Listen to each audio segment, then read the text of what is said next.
নমস্কার বন্ধুরা, কেমন আছেন আপনারা? আশা করি সকলে ভালো আছেন। জিএস রান্নাঘরে আপনাদের সবাইকে জানাই স্বাগত। আবারও চলে এলাম আরেকটি রেসিপি নিয়ে। আজকে আমি তৈরি করব সয়াবিন কষা।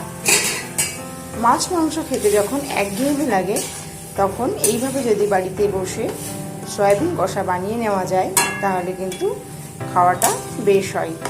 আপনারা প্রথম থেকে শেষ পর্যন্ত ভিডিওটি দেখতে থাকুন। আর আমার চ্যানেলে নতুন বন্ধু হয়ে থাকলে চ্যানেলটি সাবস্ক্রাইব করার অনুরোধ রইল। এবারে আমি সয়াবিনটাকে খুব ভালো করে সেদ্ধ করে নেব। ফিরে এলাম 3 মিনিট পর। সয়াবিনগুলো কিন্তু খুব ভালোভাবে সেদ্ধ হয়ে গেছে, বেশ ফুলে উঠেছে। এবারে এগুলোকে একটা পাত্রে নামিয়ে জল ঝরিয়ে নেব। সয়াবিনটা সেদ্ধ করে নেওয়ার পর কড়াইতে সর্ষের তেল দিয়ে দিয়েছি। এবারে আমি কেটে রাখা আলু ভেজে নেব।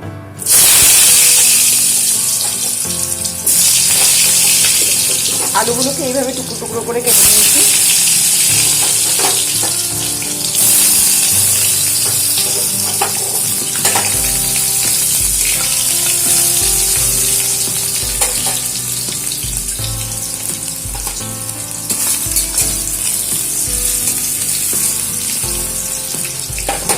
আলুগুলো ভাজা হতে হতে সোয়াবিনের জন্য মশলাটা রেডি করে নেব।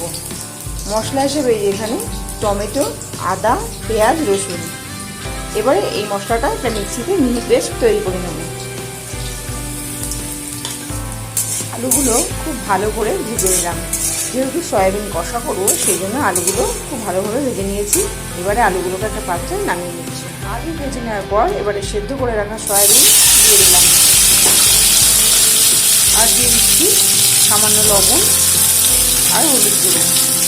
এবারে সয়াবিনগুলোকে ভালো করে ভেজে নেব।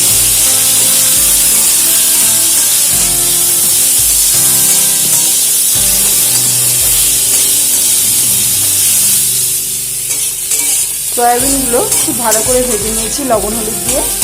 এবারে সয়াবিনগুলোকে একটা পাত্রে নামিয়ে নেব। সয়াবিন ভেজে নেওয়ার পর কড়াইতে আবারও সরষের তেল দিয়ে দিয়েছি।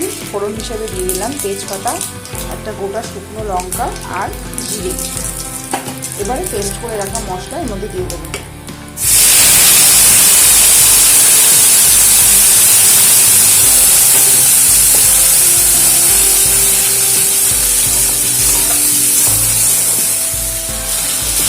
মশলাটা একটু হালকা ভাজা হওয়ার পর এবারে আমি এর মধ্যে দিয়ে দেবো জিরে গুঁড়ো পরিমাণ মতো, ধনে গুঁড়ো, লঙ্কা গুঁড়ো, হলুদ গুঁড়ো, দিয়ে দিচ্ছি স্বাদ অনুযায়ী লবণ আর 1 চামচ চিনি। এবারে সমস্ত মশলাটাকে আবারও ভালো করে একটু কষিয়ে নেব 2 মিনিট মতো।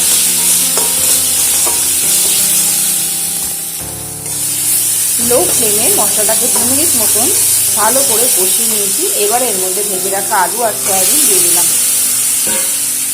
আর দিয়ে দেবো মশলা ধোয়া সামান্য জল।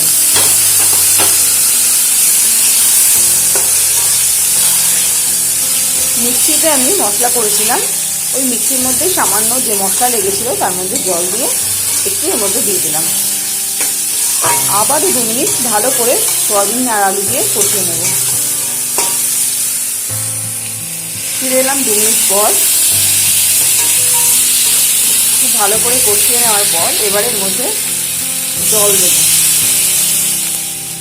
যেহেতু কষা কষা করব, সেই কারণে খুব বেশি জল দেবো না। এর মধ্যে যতটা পরিমাণ লাগবে সেই পরিমাণই জলটা আমি দেব। এবারে খুব ভালোভাবে ফুটতে দেব। ফিরে এলাম কিছুক্ষণ পর। সয়াবিন কষা কিন্তু প্রায় তৈরি হয়ে গেছে। এবারে এর মধ্যে আমি দিয়ে দিচ্ছি গুঁড়ো গরম মশলা। বাড়িতে যখন ছোটোবেলায় মা সয়াবিন রান্না করতো, তিনি জিজ্ঞাসা করতাম মা কী রান্না করছো, মা কিন্তু বলতো যে হাড় ছাড়া মাংস তৈরি করছি। তো আজকে আমিও হাড় ছাড়া মাংস তৈরি করলাম। তো আমার আজকের রেসিপি কেমন লাগলো আপনারা অবশ্যই জানাবেন। ভিডিওটি ভালো লাগলে লাইক, শেয়ার, কমেন্ট করতে ভুলবেন না। আজকের মতো শেষ করছি এখানেই। আবারও হাজির হয়ে যাব নতুন কোনো রেসিপি নিয়ে। ততক্ষণে ভালো থাকবেন, সুস্থ থাকবেন। ধন্যবাদ।